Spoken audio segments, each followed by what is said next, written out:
Like Dave said, this is basically a partially completed story of constructing this complex in HO scale. I'm calling it the middle version. I'll sort of explain that, although I think a lot of you know the story of Carrabasset. In addition to not being Dan Welch, the other caveat I wanted to sort of say up front is, I've only really been studying the two-footers for about 5 years. I've always been interested in them, but I was doing a lot of other stuff before this, HOn30 and N scale and stuff like that. So that's just to say that I don't claim to know everything about the history and the layouts and so forth. And I'm always interested in, corrections, refinements, anything like that. So I just want to say that up front. So a lot of the story that I'm about to tell you is really the story of my kind of steep learning curve on, which is still quite steep, on kind of two-foot history. So I wanted to start by just kind of reminding you all of the track layouts over in Carrabasset over the years. Oh, I should also mention the extra T up there. As a lot of you know, the original spelling was 1 T, and now they spell it with 2 T's. And as far as I know, it's still pronounced the same. So, but I do always use the single T when I'm referring to it in the modeling context. Okay, so I've also been toying around with some module designs. And so these aren't to scale. They're not meant to be sort of accurate to scale layouts of the track. But I've been basically playing around with different HO modules, either a 2x4 module, which you see up top with sort of the earliest configuration, or a 2x8 or thereabouts set of modules in the later configurations of Carrabasset. So early on it was a covered depot. There's a really nice photo which I'll show in a second, but then also beyond that depot, and I should say that Kingfield here is to the right, Bigelow's to the left. The river is to the bottom at this location of the screen. There's a plat that shows the turntable early on, so that's where I've gone in there. And then the boarding house, which you all, many of you know, is sitting relatively close to the depot, closer actually in the earlier configuration. Then going sort of into the late teens, early 20s, there was this house track running around behind the depot and the siding on the opposite side of the track. This is actually the configuration I like the most, and that's really why I chose to model this configuration of the depot and freight shed. And then later, after the line to Bigelow was terminated and the plywood mill went in closer to the river, you saw the Y installed here, the house track removed, and the passing track moved across the tracks. So I think a lot of you are familiar with this. And there are other sort of variations over the years, but these are kind of sort of three versions that kind of represent the types of changes that were occurring. A lot of landscape changes in Carrabasset, trees being taken out and so forth. A lot of sort of what looks like some fill, and so the sort of grade on either side of the track seemed to change over time. So that's all really interesting to me as well. Like I said, I really prefer the middle version just sort of aesthetically, and so that's really what I chose to model. And early when I got into two-foot, I started collecting structures, including, of course, a lot of PLW kits. And so I picked up a kit of the depot and a kit of the freight house, and I thought I was all set. And really looking forward to modeling this scene eventually. And that became a much more complicated story. To illustrate why, I wanted to show the photographs of these three versions. And I just want to say, I'm not going to show a lot of prototype photos because these have been published in various places over the years, but I'm never really sure what I can show and not show. So I just want to have that disclaimer. I do want to take the opportunity as well to sort of plug the Maine 2-foot archives site. If any of you don't yet have a lifetime subscription, I really think it's like the best deal in 2-foot. And this project is really kind of a case study of why, because what's great about these photos on this site is you can zoom in to 500, 600%, and the resolution is still so good that you can pick out details. And I literally have spent hours just on this project, zooming in on all these photos and trying to sort of examine the close details to reproduce in the model. So this is the very original station, the covered version. Obviously, it's a covered station, which is one difference from the later versions, but also the siding is different, and that plays into the story as well with their sort of random bore siding rather than the clapboards. The platform sort of on the other side of the station from the later configurations. In the middle years, this is where you see the freight house adjoining the station. This is where the track would be looping around to the left behind the structures. And then in the late edition, the freight house being moved across the tracks and then the track, obviously the track configuration that I just described. So like I said, I had the Portland Locomotive Works kit of the early station in HO and then the freight house. But when I really started studying these photographs, and you know, many of you know the story already, but at the time I didn't, I realized that actually I had a lot more work to do than I had thought, because of course the station I had was this version. The freight house I had was this version, which is actually shortened compared to the earlier version of the freight house. And what I wanted to model was this. But so I dropped Gary an email and asked him if he had a second kit, because my idea was that I could actually splice two of these short freight house kits together to make the long one. Happily, he did. He sent it right out, and so I'll explain later in this presentation how I went about splicing the two kits together to make the longer sort of 3-door version. You can see here there are 3 doors in the freight house versus 2 doors on the shorter version of the freight house. Okay, so that's it for prototype photos. This is a shot I took early on when I had sort of collected the kits that I did have and was starting to sort of puzzle over how I was going to do this. In the upper left, you see the early station kit. You can see the door for the track going through the covered station. You can see the random board siding. You can't really, what's wrapped up in the top middle is one of the freight house kits. And then on the bottom was a Haydenton depot kit that you know, a lot of you guys know about. I've had this kit for a long time. I've never really known what to do with it.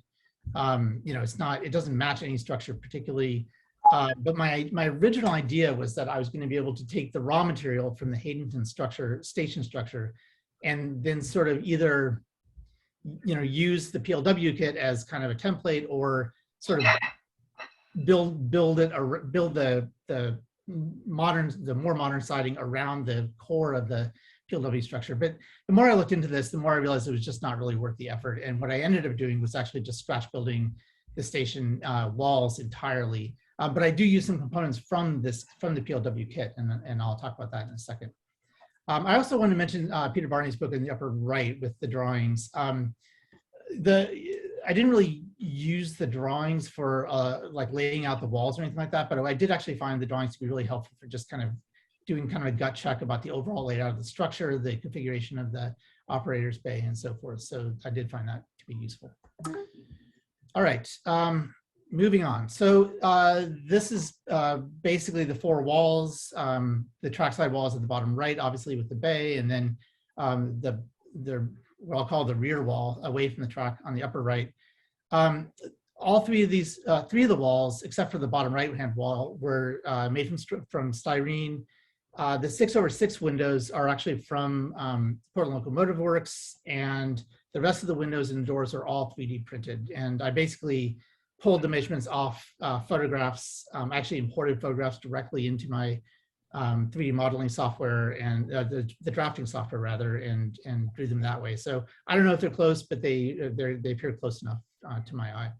Another sort of neat detail is that some of the photographs show windows open in various configurations. And so because I plan to model, you know, the summertime on my future layout, I modeled some of the windows in that open configuration, which was neat.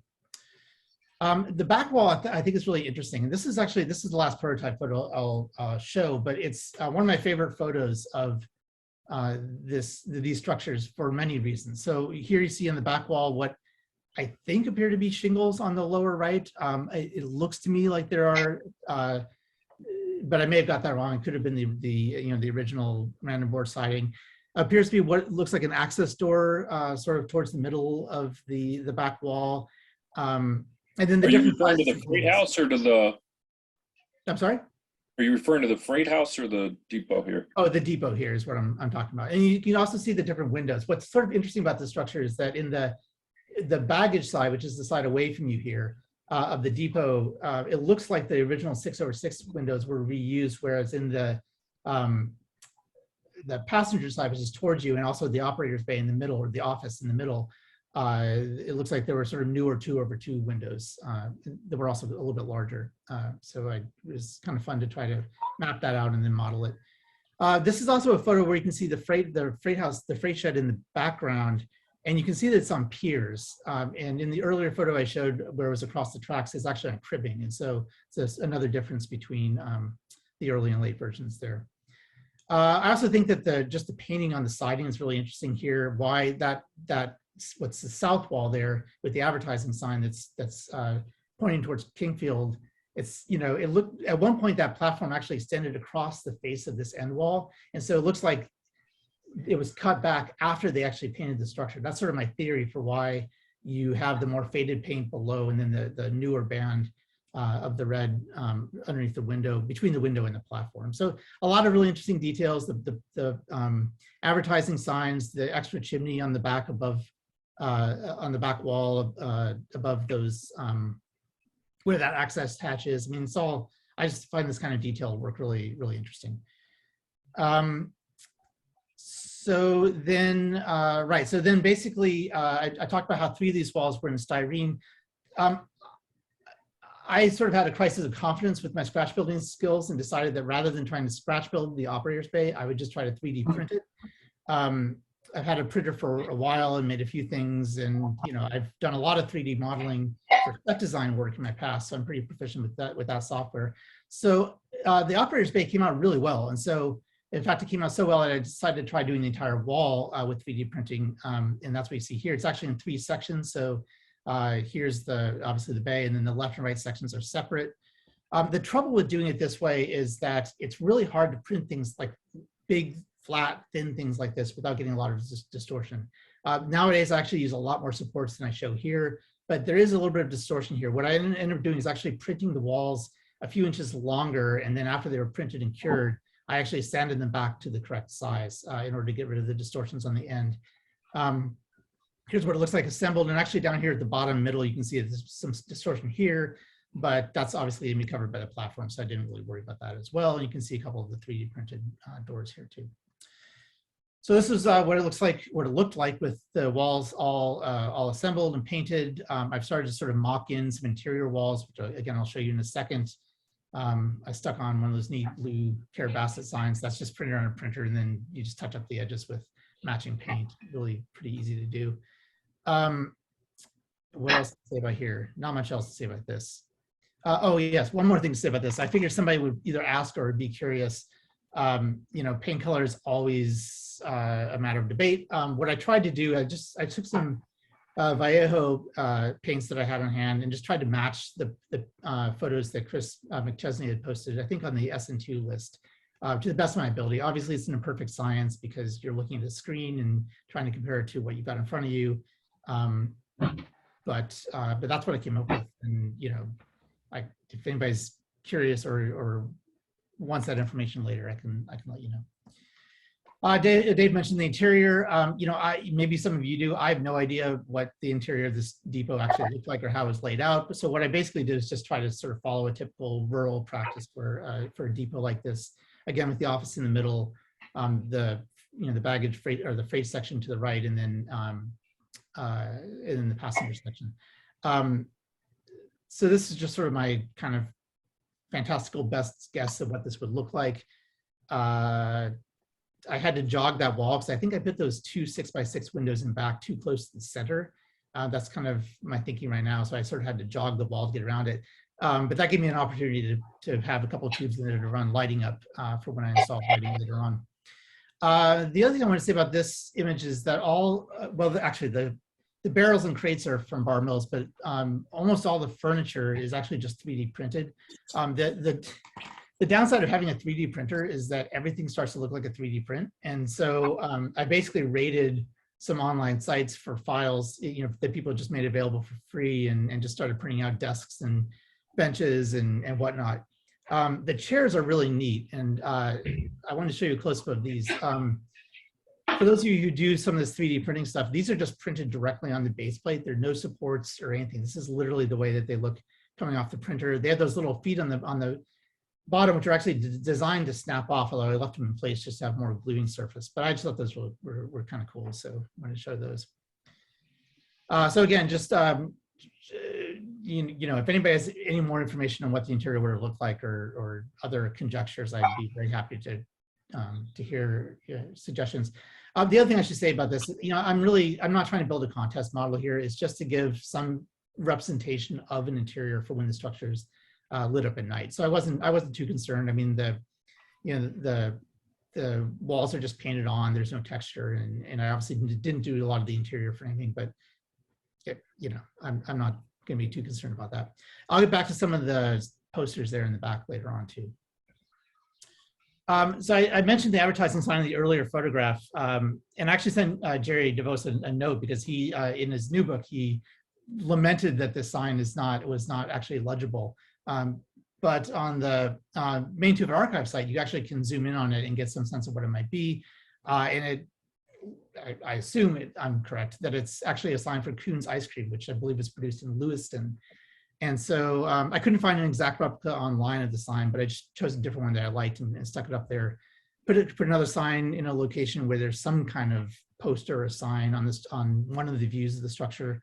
On the left there, that's just like somebody's random elixir for hair growth or something like that. But the other thing that I did was look for some actual photographs that would actually make sense. Nobody's ever going to be able to read these posters, but I know they're there, and that's good enough for me. So this is a couple of local fishing camps had old posters that are printed on the right there, and then there's a Moxie ad, of course, on the left as well. So there's a little detail that, again, nobody will ever see, but I know is there.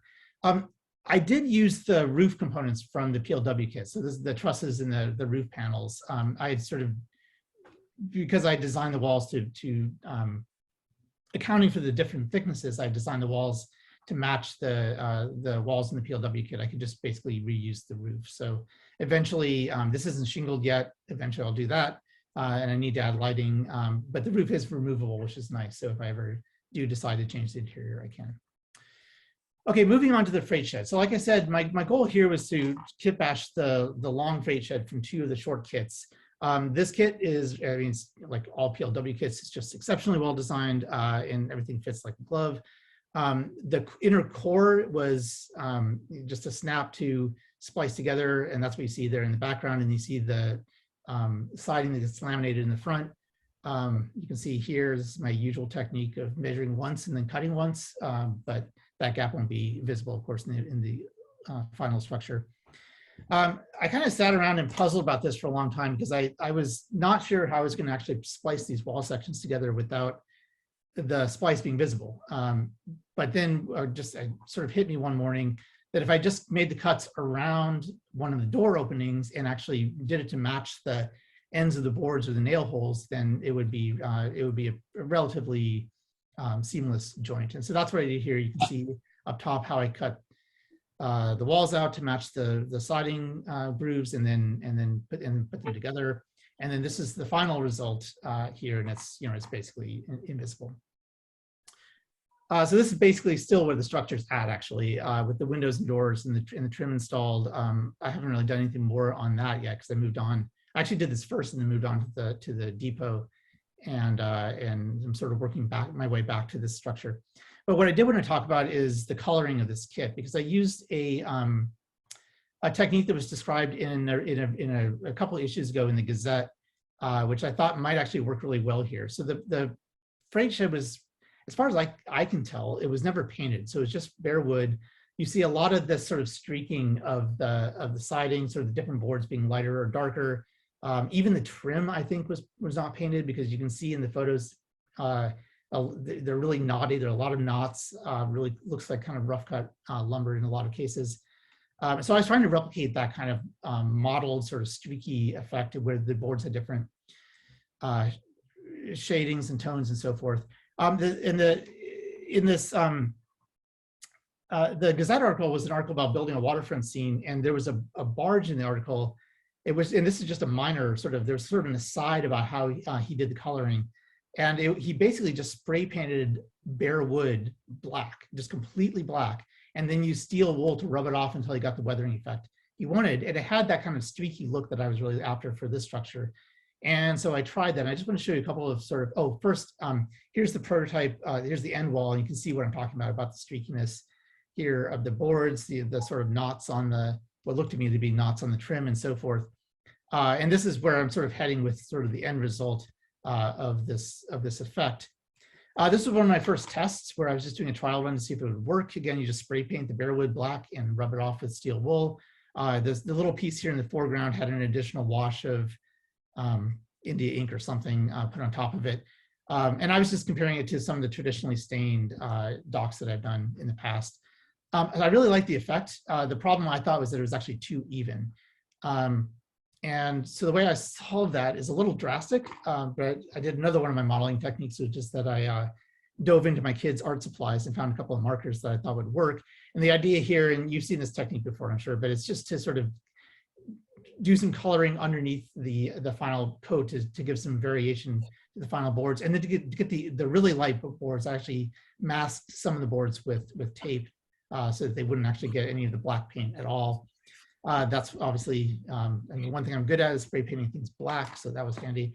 You see what it looked like when you take the tape off, and then I basically got equivalent results using either a steel brush or steel wool.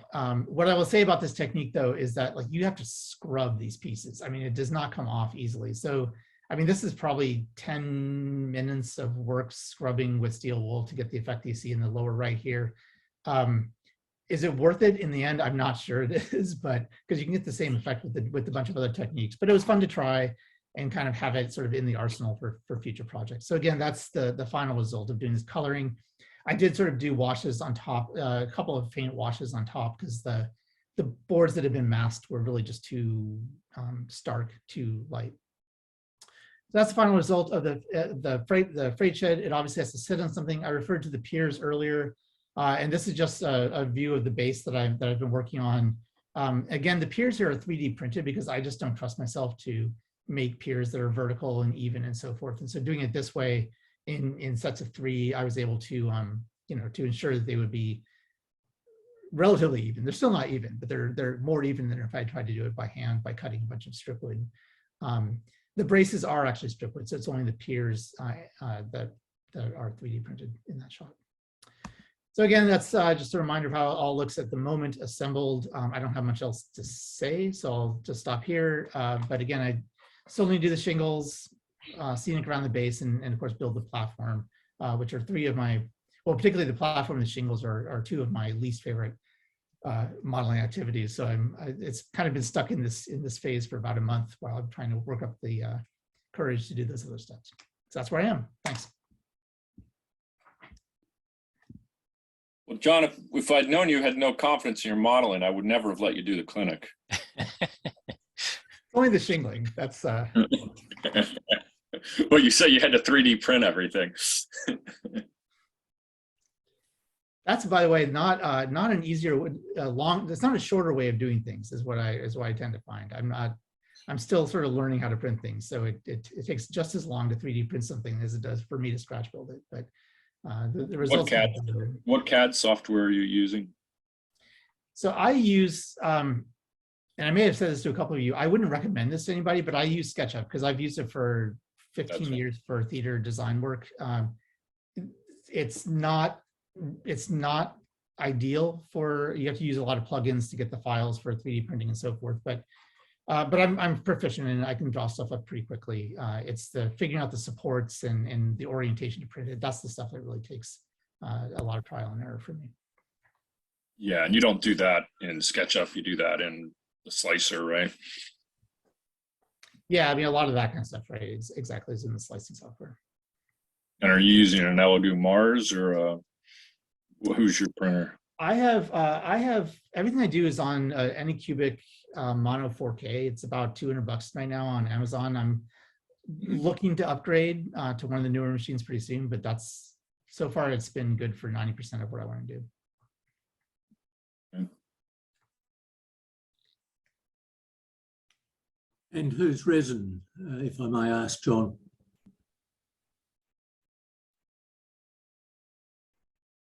John, do you hear the question? The question was whose resin, what resin are you using? Oh, sorry, no, I did get that. It's the Anycubic, it's kind of the basic standard Anycubic resin. The gray stuff is how I know it.